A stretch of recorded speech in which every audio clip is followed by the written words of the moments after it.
এক সপ্তাহ রোগে ভোগার পর আমাদের রবিনহুড অনেকটাই সুস্থ। সে স্বাভাবিকভাবে খাবার খাচ্ছে এবং তার যে স্বাভাবিক খেলাধুলা সেটা চালিয়ে যাচ্ছে এবং ভীষণ দুষ্টুমি করছে আগের মতোই।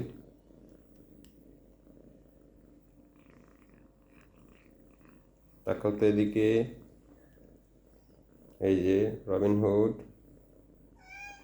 রবিনহুড।